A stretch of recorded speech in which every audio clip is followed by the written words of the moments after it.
On débute nos rencontres du jour avec votre spécialiste de l'informatique. Il s'agit bien sûr de Mathieu Gilbert Tremblay. Comment ça va ce matin? Écoute, après une belle fin de semaine comme ça, comment Ouais. mieux aller? Hein? Une belle semaine aussi qui s'annonce, quoi qu'un peu Oui. de variation, mais tout de même, c'est le printemps aujourd'hui. Oui. Joyeux printemps. Merci, toi aussi, François. Écoute, Mathieu, de quoi est-ce qu'on va discuter ce matin? Oui, ce matin, on va aborder un sujet qu'on n'a pas encore discuté, bon, Ouais. récemment. Il y a beaucoup de gens on se rend compte au bureau qu'il y a beaucoup de gens qui croient que le logiciel bureautique, là, traitement de texte, tableur, présentation, il y a beaucoup de personnes qui croient que ça vient comme de facto avec l'achat d'un ordinateur neuf, alors que la plupart du temps, c'est juste une version de démonstration qui dure 30 jours, par exemple. Donc, je suis venu parler aujourd'hui des suites bureautiques, dans le fond. Parce qu'à part le Notepad, il n'y a pas vraiment de logiciel de traitement de Non, il texte. n'y a pas vraiment de...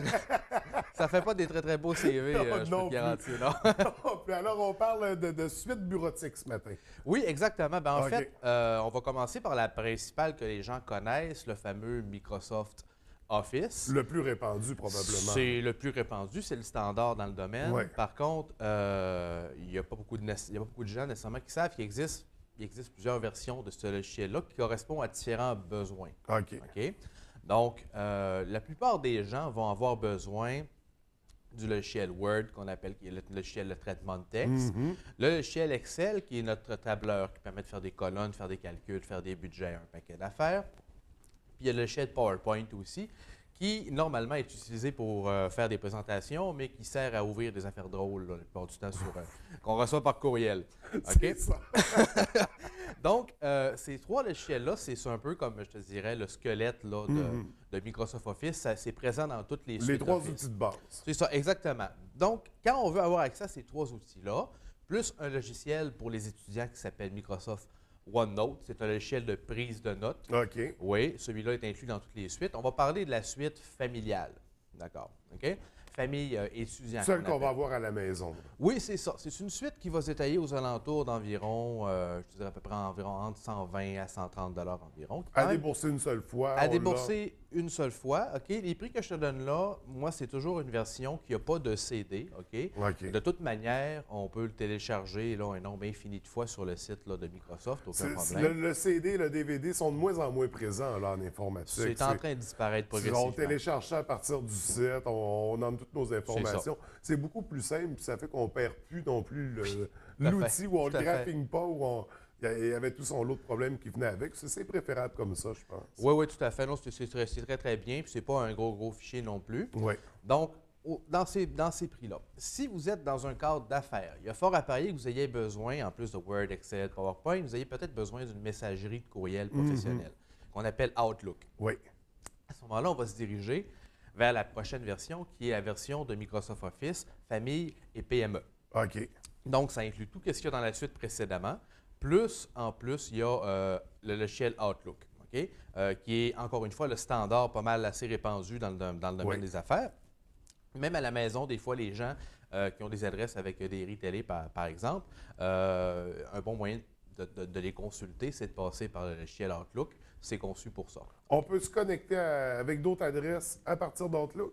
Oui, oui, tout à fait, exactement. Donc, on peut se connecter maintenant avec Outlook. Nos adresses Hotmail, on peut les rentrer dans Outlook. Même adresse Gmail, ça rentre dans Outlook. Mais c'est surtout conçu pour les adresses là, vraiment royaume.com, télé.ca et compagnie. Pour les entreprises, votre compagnie s'appelle patate123.com, votre courriel patate123.com, ça va rentrer là-dedans. Donc, cette version-là va s'étaler entre 180 et 199 tout dépendant des versions. Je l'ai dans le 2013 et dans le 2016 aussi. Puis finalement, la troisième version, qui est vraiment la version qui contient pas mal toutes les applications, on va rajouter là-dedans Publisher. Publisher qui est un logiciel de montage, là, disons, de pamphlets, de fascicules, de cartes d'affaires. Puis on va rajouter aussi Microsoft Access, qui est comme le gestionnaire de base de données. Là. Donc, il y a des gens qui ne serviront jamais de ça de leur vie. Une version professionnelle, c'est quand même plus rare que les gens ont besoin de ça. Puis ça va se détailler quasiment aux alentours de 450 à 500 $. Mais on a vraiment la version de luxe. Tous Oui. les outils Microsoft Office s'y retrouvent. Exactement. Oui, tout à fait. Donc, ça, c'est pour les versions qu'on appelle en boîte, si on Ouais. veut. Mais Admettons que j'ai besoin du familial, mais j'aimerais avoir Publisher. Est-ce qu'il y a moyen de... il y a possible de le faire. À ce moment-là, il faut passer par c'est pas quelque chose qu'on va trouver sur les tablettes. Il faut vraiment passer par un secteur de distribution plus axé pour les entreprises. OK. Puis je te dirais que généralement, c'est plus ou moins avantageux de le faire. Bien souvent, c'est parce que ça m'arrive, des fois, les gens ils ont une version, par exemple, familiale de Office. Ils vont vouloir Outlook. Bien souvent, le prix du Outlook va être quasiment, peut-être pas le même, mais peut-être 10 de moins ou 20 de moins que la version, par exemple, famille et PME. Ouais. Donc, du coup, les gens vont habituellement préférer avoir une version plus récente, parce que bien souvent, les gens ont une version, par exemple, 2007, puis ils vont, pour 20 vont justifier amplement l'investissement pour une version en 2013 ou 2016, par exemple. Ouais. Ouais. Est-ce qu'on offre avec Microsoft Office? Admettons, j'ai la version 2017, je veux me mettre à jour. Est-ce qu'il y a moyen de... Est-ce qu'il y a des avantages pour ceux qui ont des versions précédentes? En fait, un des gros reproches qui est fait à Microsoft à ce niveau-là, c'est qu'effectivement, une fois qu'on a acheté notre version, il n'y a pas nécessairement de mise à jour qui est possible de le faire. OK. On ne peut pas vraiment updater en bon français vers la prochaine version. Par contre, Microsoft ont sorti ce qu'on appelle Office 365, qui est vraiment la grosse mode présentement. Je te fais ça très abrégé, Microsoft 365. Pour commencer, nos bureaux, on est revendeurs de Microsoft, d'Office 365, d'accord? Dans le fond, c'est Microsoft, qu'est-ce qu'ils ont fait? C'est qu'ils se sont dit, les gens, en moyenne, vont acheter une version d'Office environ aux 3 ou 4 ans. Donc, ils ont pris un point de départ qui est environ, environ peut-être 200-250 $.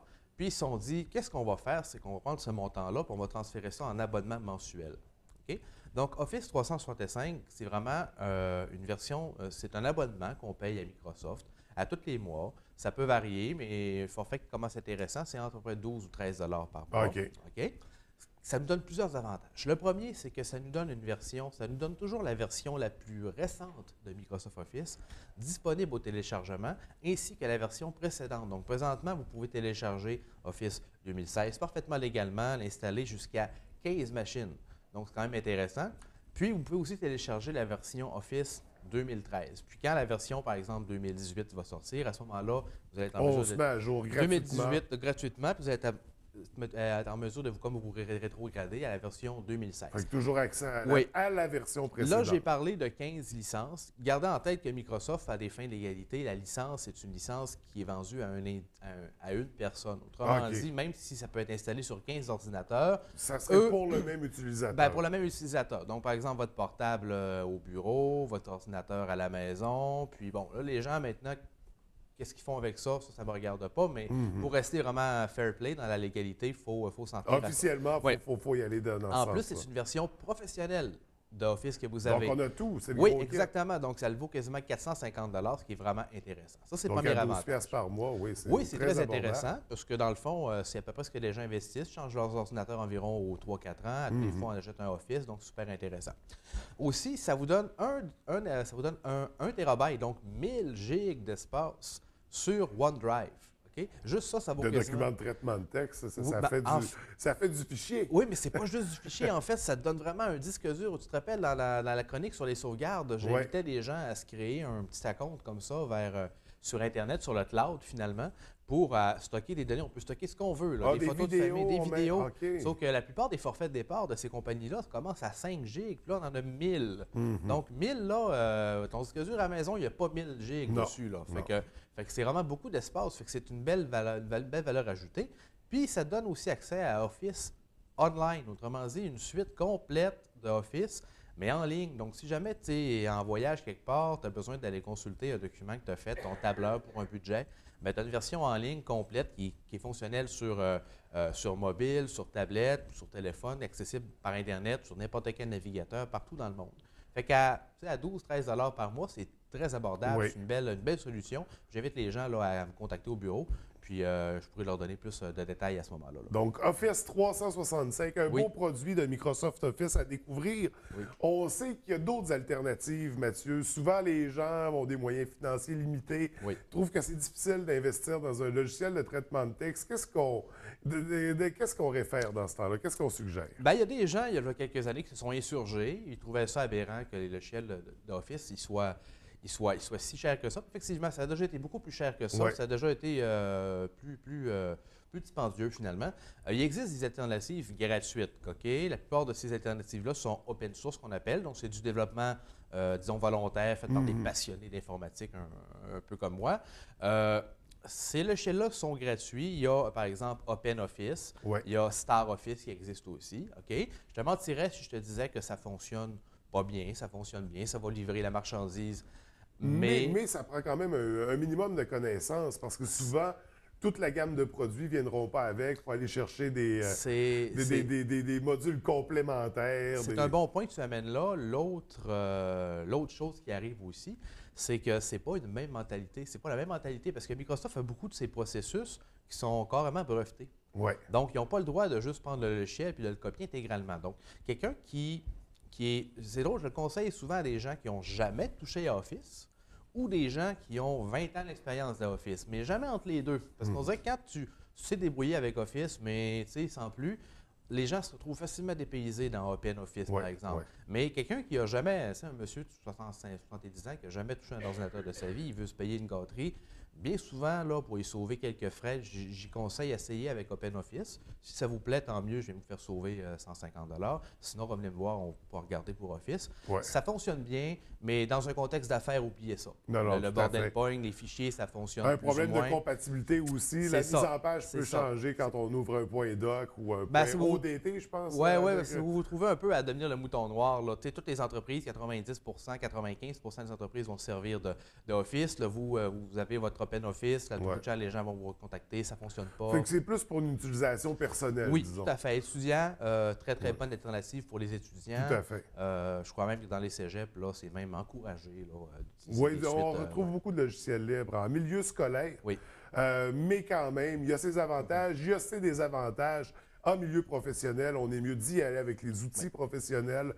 Et là, c'est justement avec la gamme Microsoft Office, on sait qu'on vise juste. On ne se trompe pas. On se trompe pas. Puis surtout avec le nouveau produit Office 365, vraiment à découvrir. Vous avez tout ça en magasin, il faut venir vous voir. Donc, qu'on reçoit une entreprise ou une personne, vous répondez à tous les besoins. Oui. Également, je tenais à faire un rappel ce matin. Mathieu, votre site Internet, ça fait déjà quelques semaines là, qui est à jour. Ça va bien? Bien, ça va super bien, en fait, grâce à la magie de l'informatique. On est en mesure d'avoir des statistiques là, vraiment en temps réel, puis je ne te mens pas, vraiment en temps réel du site Web. Ça va vraiment bien. On a beaucoup de gens qui nous contactent, qui nous ont trouvés en passant par Internet. Ça arrivait auparavant, mais ce n'est pas toujours des bons commentaires parce que notre site Web est un petit peu...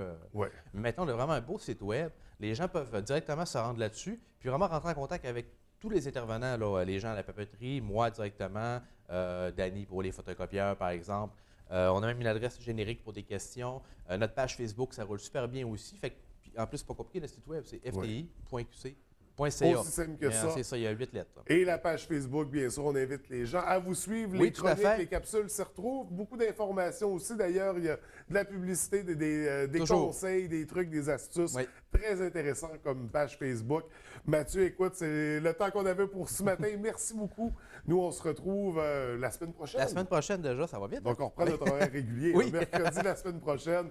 D'ici là, je te souhaite une très belle semaine, un beau début de printemps et à très bientôt. Merci.